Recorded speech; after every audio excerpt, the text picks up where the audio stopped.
हाय दोस्तों, कैसे हैं आप सभी। मैं डॉक्टर आनंद फिर से अपने यूट्यूब चैनल पर आप सभी का स्वागत कर रहा हूं और आशा कर रहा हूं सभी ठीक है, मस्त एंजॉय कर रहे हैं। Financial management and corporate finance के सब्जेक्ट में मेरे साथ जुड़े हुए हैं। अंतिम प्रहार की सीरीज चल रही है और थ्योरी के क्वेश्चंस की अंतिम प्रहार चल रही है। जैसे ही थ्योरी के कंप्लीट होते हैं उसके बाद जस्ट हम न्यूमेरिकल क्वेश्चंस शुरू कर देंगे एफएम के, और उसके बाद क्यूटीएम स्टार्ट हो जाएगी, है ना। और आज पूरी प्रोबेबिलिटी है कि आज आपके सारे थ्योरी के क्वेश्चन तो कंप्लीट हो जाएं, ताकि कल टुमारो ऑनवर्ड से हम न्यूमेरिकल स्टार्ट कर दें। तो चलिए जल्दी से शुरू कर लेते हैं। ये क्वेश्चन है नंबर 5, है ना। और जिन्होंने भी जिसको भी ऐसा लग रहा है कि मुझे अभी भी इसके नोट्स नहीं बने या इसके प्रैक्टिस शीट की रिक्वायरमेंट है, तो वो एफएम और क्यूटी की अलग से ई बुक बाय कर सकते हैं। 99 रुपीज़ उसका मिनिमम चार्जेस रखा हुआ है। डिस्क्रिप्शन बॉक्स में उसका लिंक दिया हुआ है, आप डायरेक्टली वहाँ जाके पेमेंट करिए, आपको ई बुक मिल जाएगी। ठीक है, चलिए 5th क्वेश्चन शुरू करते हैं। 5th क्वेश्चन है पॉइंट ऑफ इंडिफरेंस और फैक्टर अफेक्टिंग डिविडेंड पॉलिसी। अब पॉइंट ऑफ इंडिफरेंस का जो क्वेश्चन है आप इसको एक बार पहले भी मिल चुके हैं। कहाँ मिले हैं? आप इकोनॉमिक्स में मिले हैं फर्स्ट सेम के अंदर। अब ये इंडिफरेंस क्या होता है, यहाँ पे पॉइंट ऑफ इंडिफरेंस का मतलब क्या है? जब हम इकोनॉमिक्स में थे तब इसका मतलब थोड़ा सा अलग था, और जब हम फाइनेंस के सब्जेक्ट में आए तो इस टॉपिक का मतलब थोड़ा अलग हुआ। ये जो इंडिफरेंस कर्व है,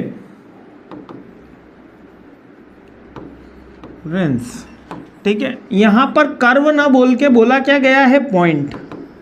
जब मैं कर्व की बात कर रहा था, याद करना, इकोनॉमिक्स में मैं लिंक करके इसलिए पढ़ा रहा हूँ क्योंकि ये पढ़ना अभी अपन को बहुत ज़्यादा ज़रूरी है। जब मैं कर्व की बात कर रहा हूँ तो याद रखिएगा, ये कर्व हम कैपिटल और लेबर के दरमियान बना रहे थे। क्या था सर? इसका मतलब ये था, जब हम इंडिफरेंस कर्व बना रहे थे, थोड़ा सा रिवाइंड में चल रहा हूँ, जब हम कर्व बना रहे थे तो उसमें ये बोला गया था कैपिटल इनटू लेबर कुछ करा जाए जिससे एक सर्टेन लेवल ऑफ हमें आउटपुट अचीव हो। यानी कि इनके बीच में, ये तो मैंने इनटू अपने मन से लगा दिया, इनटू नहीं है, इसके बीच में रिलेशनशिप का सिंबल है ना। तो कुछ मीन्स के आप 1 लाख की कैपिटल लगाओ और 10 लेबर लगाओ, या 10 लाख की कैपिटल लगाओ 1 लेबर लगाओ, एक सर्टेन लेवल ऑफ आउटपुट क्या रहे? रिमेन कांस्टेंट बना रहे, कांस्टेंट बना रहे। मतलब सर कहना क्या चाह रहे हो? हर बच्चे का यही सवाल होना चाहिए।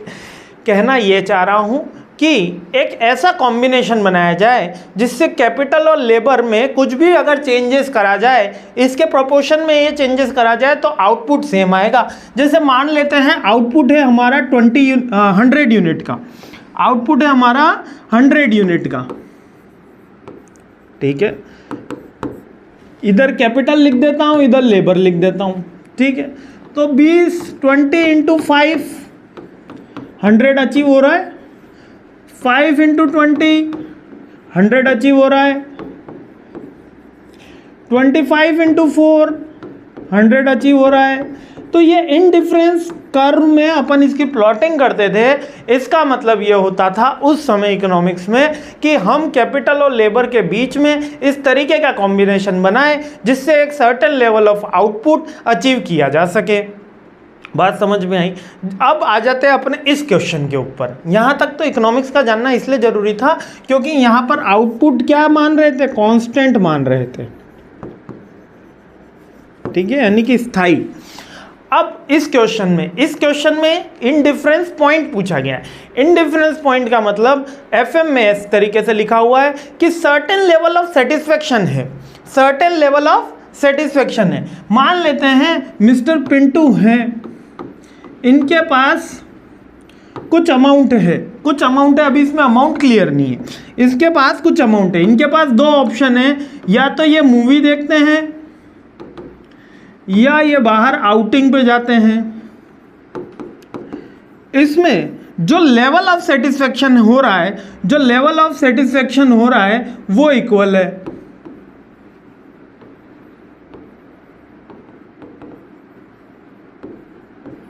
ठीक है, लेकिन इसमें कॉस्ट अलग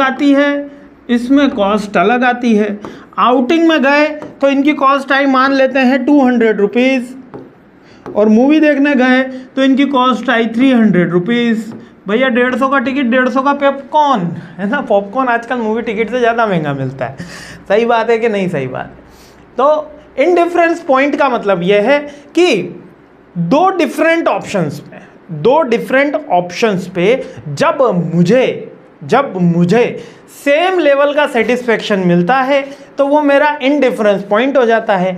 ये पॉइंट डिटरमाइन करने में हेल्प करता है कि मैं ऑप्शन ए के साथ जाऊं या ऑप्शन बी के साथ जाऊं, क्योंकि इसमें जो सेटिस्फेक्शन का लेवल है वो इक्वल है। ठीक है। तो एक कंपनी में जब मैं इसका एग्जांपल लेता हूं तो कंपनी के पास एक ऑप्शन है कि वो कॉटन इंडस्ट्री स्टार्ट करती है, दूसरा ऑप्शन है वो ऑटोमोबाइल की इंडस्ट्री स्टार्ट करती है। जब वो कॉटन से फैब्रिक एप्रल बनाने की इंडस्ट्री स्टार्ट करती है तो भी उसको 2 लाख का प्रॉफिट होता है, और यहाँ पर जब वो ऑटोमोबाइल में जाती है तो भी 2 लाख का प्रॉफिट होता है। लेकिन ऑटोमोबाइल में उसकी जो इनिशियल इन्वेस्टमेंट है वो कम है और कॉटन में ज़्यादा है। तो जब ज़्यादा आएगा तो हम उसको हटा सकते हैं। तो ये हमारे पास limited choices with the fix kind of time होता है। इसके अंदर टाइम फिक्स है लिमिटेड में। ऐसा नहीं है कि मिस्टर पिंटू पहले बाहर घूम ले फिर मूवी देखने चला जाए एक्स्ट्रा अमाउंट में, है ना। तो ऐसा नहीं है। क्यों? क्योंकि एक ही टाइम पीरियड में उसको एक एक्टिविटी परफॉर्म करनी है। समझ में आया? तो इसी को ही इनडिफरेंस पॉइंट बोला जाता है। अब बुकिश लैंग्वेज में इसको देखते हैं।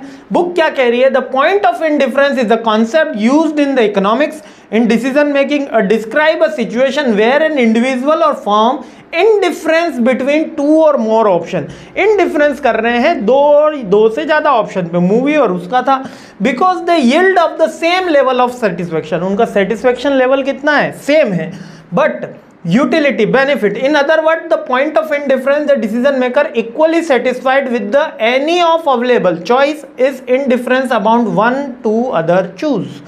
ठीक है। This concept is closely related to the idea of utility, helps to illustrate how the people or business make rational decision based on their preference and constraints। The point of indifference occur when the perceived benefit of the cost and 2 or more option perfectly balance। अब देखिए यहाँ पर benefits क्या मिल रहा है? Cost का benefit. अब यह भी हो सकता है कि मूवी 2.5 घंटे की और आउटिंग जो हो वो 20 मिनट में कंप्लीट हो जाएगी और उसके बाद वो कोई और एक्टिविटी कर सकता है, वो पढ़ाई कर सकता है मिस्टर पिंटू। वैसे पढ़ने वालों में से वो है नहीं। तो ये बात आपको समझ में आई कि कुछ बेनिफिट उनको एक्स्ट्रा मिलता है लेकिन लेवल ऑफ इक्वल सेटिस्फेक्शन उनको मिल जाता है। ये कहलाता है इनडिफरेंस पॉइंट। ठीक है।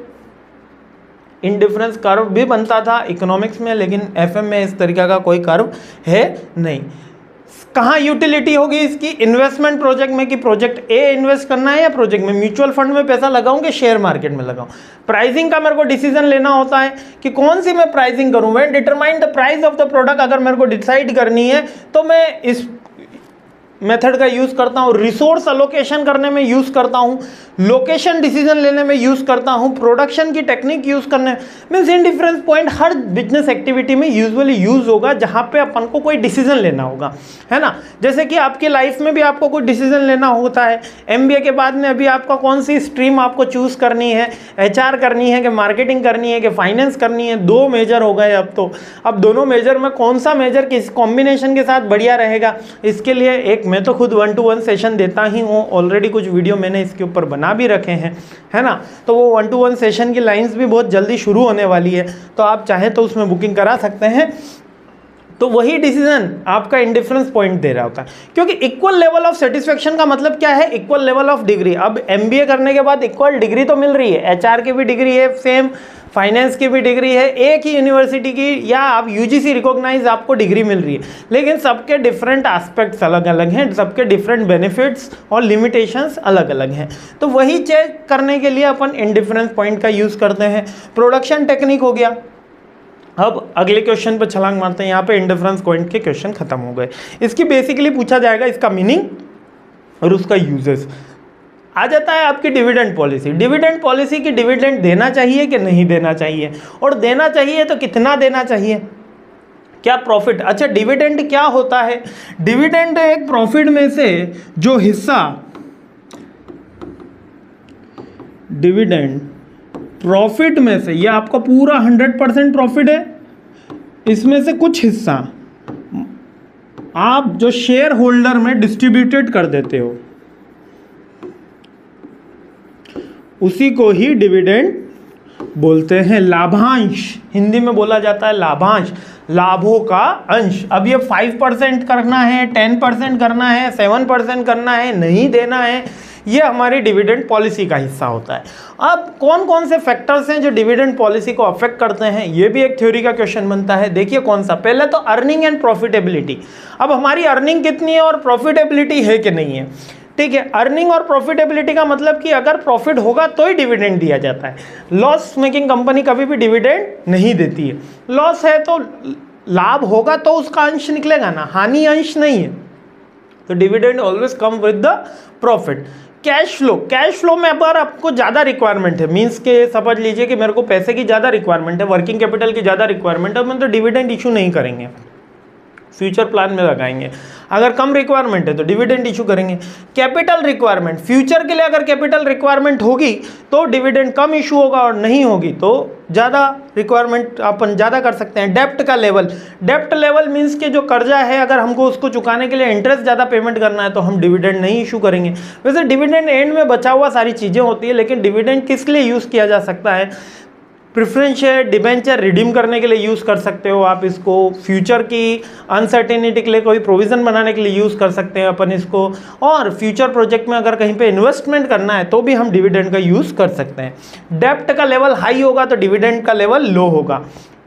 मतलब इसका एक सिंपल सा लॉजिक है, यदि पैसे की रिक्वायरमेंट हाई है तो डिविडेंड कम बटेगा, पैसे की रिक्वायरमेंट लो होगी, पैसा यानी कि कैश है ना, कैश फ्लो, कैश फ्लो की अगर रिक्वायरमेंट कम होगी तो डिविडेंड हाई आप बांट सकते हो। और इसमें कैपिटल स्ट्रक्चर भी रहता है। कैपिटल स्ट्रक्चर, यदि प्रमोटर्स के पास ज़्यादा शेयर होते हैं तो डिविडेंड कम बटता है यूजुअली, और प्रमोटर के पास कम शेयर होते हैं तो डिविडेंड हाई बटता है यूजुअली, है ना। Industry and benefit, business cycle, investment opportunity है क्या, शेयर होल्डर का प्रेफरेंस क्या कहता है, और लीगल कंप्लायंसेस भी इसके अंदर इफेक्ट करते हैं। वैसे इंडियन गवर्नमेंट ने ऐसा कोई लीगल कंप्लायंसेस बना नहीं रखा कि इतना परसेंट या इतना परसेंट आपको डिविडेंड देना ही होगा, 2%, 3%, डिपेंड ऑन द कंपनी, है ना। टैक्स कंसीडरेशन, अब ये टैक्स कंसीडरेशन मैंने आपको बता दिया कि अगर ज़्यादा प्रॉफिट होगा तो ज़्यादा टैक्स लगेगा, इसलिए भी कंपनी डिविडेंड बांट देती है। और अगर ऑनर्स के पास है ज़्यादा शेयर तो डिविडेंड कम बटेगा, क्यों, क्योंकि ऑनर को इनकम मिल जाएगी, अगर डिविडेंड बटेगा तो ऑनर को इनकम टैक्स देना होगा, इसलिए ऑनर नहीं चाहता कि ऑनरशिप का स्ट्रक्चर, ये नेक्स्ट पॉइंट हो ही गया, ऑनर नहीं चाहता कि वो टैक्स पेमेंट करे, है ना। तो क्यों, क्योंकि सारा पैसा उसी का है, भले वो डिविडेंड में रखा हुआ हो सकता है कि जैसे कि एक मेरी कंपनी है, ठीक है, मैं खुद का ही एग्जांपल ले लें, बुरा जो देखन में चला बुरा न मिला कोई, जब मैं खोजे ना अपना तो मुझसे बुरा न कोई। मेरी कंपनी है, मैंने कोशिश करी कि भाई अपन को 100 करोड़ का प्रॉफिट हो गया, 100 करोड़ का प्रॉफिट हो गया तो अब क्या करें, 60% शेयर तो मेरे पास है कंपनी के, 40% डिस्ट्रीब्यूटर के पास है। अगर मेरे को 100 करोड़ पे मैंने 10% बांट दिया, 10 करोड़ रुपए डिस्ट्रीब्यूटेड कर दिया और उसका 60% मेरे पास आया, तो 6 करोड़ रुपए मेरी पर्सनल इनकम हो गई। अब 6 करोड़ पे मेरे को इनकम टैक्स देना होगा, जो इनकम टैक्स की रेट है 30%, है ना। आप नॉर्मल जाओगे किसी भी सीए के पास, वो बता देगा 10 लाख के ऊपर, 20 लाख के ऊपर जो अभी रेट चल रही है, 10 लाख के ऊपर 30% आपको रेट देना। तो मैं 1 करोड़ 80 लाख रुपए तो टैक्स के भर दूं, इतना तो कैसे कह सकते हैं। तो क्या करेंगे जाएगा मेरी कंपनी में, वो कंपनी में ही पैसा रखा हुआ रहेगा, वो 10 करोड़ डिविडेंड के रूप में, उसमें कह दिया जाएगा कि कंपनी प्रोजेक्ट बढ़ाने के लिए हम शुरू कर देते हैं, और कंपनी के डायरेक्टर के लिए एक घर बना रहे हैं, कंपनी की फैसिलिटी के लिए, कंपनी के डायरेक्टर के नाम पे वो घर बन रहा है। कंपनी का डायरेक्टर कौन, मैं, है ना, तो मेरे नाम पे वो घर बन गया। जो मेरे को मेरे पर्सनल पैसे से क्या करूंगा, मैं खर्चा करूंगा, जो भी मेरे एक्सपेंसेस थे वो मैंने कंपनी के डायरेक्टर के नाम पे कर दिया गया। ये यूजुअली ट्रेड प्रैक्टिस है, ऐसा किया जाता है ना, है अनइथिकल लेकिन ये किया जाता है ना, यूजुअल ट्रेड प्रैक्टिस है। तो ये ओनरशिप स्ट्रक्चर डायरेक्टली प्रोपोर्शन होता है आपके डिविडेंड के साथ। यदि ओनरशिप में प्रमोटर्स के पास ज़्यादा शेयर हैं तो यकीन मान के चलिएगा वो कंपनी कम ही डिविडेंड पेड करेगी, और अगर प्रोमोटर के पास कम शेयर हैं या वो एक पब्लिक कंपनी जो गवर्नमेंट अंडरटेकिंग में है, पब्लिक कंपनी तो है और गवर्नमेंट अंडरटेकिंग में है, जैसे कि आप मान सकते हो हिंदुस्तान जिंक मान सकते हो, बीपीसीएल मान सकते हो, आईओसीएल मान सकते हो। ये हाई पेइंग डिविडेंड क्यों है? बीपीसीएल आज करोड़ों रुपए कमाती है ना, अपनी ऑयल की कंपनी है, आप सबको पता है, पेट्रोल भराने जाते होंगे, करोड़ों रुपए कमाती है और 6-8% तो डिविडेंड बांट देती। क्यों बांटती है? क्योंकि वो गवर्नमेंट अंडरटेकिंग है, कंपनी, वो चाहते हैं कि एम्प्लॉय का जो शेयर होल्डर है उनको बेनिफिट दिया जाए और प्रॉफिट उनको हो ही रहा है, तो इसलिए ऑनरशिप स्ट्रक्चर इसमें डायरेक्टली प्रोपोर्शनल होता है। मेकिंग परसेप्शन एंड सिग्नल का मतलब कि मार्केट अप डाउन में जाने वाला है, मेरे को पैसे की रिक्वायरमेंट होगी, मार्केट अप में जाने वाला है, फिर पैसे की रिक्वायरमेंट होगी क्योंकि मेरे को नई मशीन खरीदनी है, प्रोडक्शन बढ़ाना है। और डिविडेंड की स्टेबिलिटी, ये भी एक मेन होता है कि हम रेगुलर दे रहे हैं ना चाह रहे हैं कि नहीं देना चाह रहे। तो डिविडेंड की पॉलिसीज होती हैं जिसको फैक्टर्स अफेक्ट कर रहे हैं। अब अपन डिविडेंड की पॉलिसीज के टाइप अलग हैं, याद रखना, एक डिविडेंड पॉलिसी के टाइप्स का क्वेश्चन अलग है, ये भी मैंने इंपॉर्टेंट में शामिल किया है ना, आगे आने वाला है। और डिविडेंड के पॉलिसी को इफेक्ट करने वाले फैक्टर्स, जो इसको फैक्टर इफेक्ट कर रहे हैं या अफेक्ट कर रहे हैं, वो फैक्टर अलग हैं। तो ये जो मैंने अभी आपको पढ़ा है वो फैक्टर्स हैं, लाइक कि पे आउट आपका स्ट्रक्चर क्या है, आपके ओनरशिप स्ट्रक्चर क्या है, कैपिटल स्ट्रक्चर क्या है, कैश फ्लो की रिक्वायरमेंट कितनी है, अर्निंग कितनी है, डिविडेंड के लिए पॉलिसी क्या बनी हुई है, पॉलिसी तो खैर स्टेबिलिटी है कि नहीं है, कंपनी को गुडविल चाहिए कि नहीं चाहिए, ये सारी की सारी चीज़ें हैं। आई होप ये क्लियर हो गया है। अगले क्वेश्चन पे हमला बोलते हैं और ये सीरीज़ जल्द से जल्द कंप्लीट करते हैं। जय हिंद।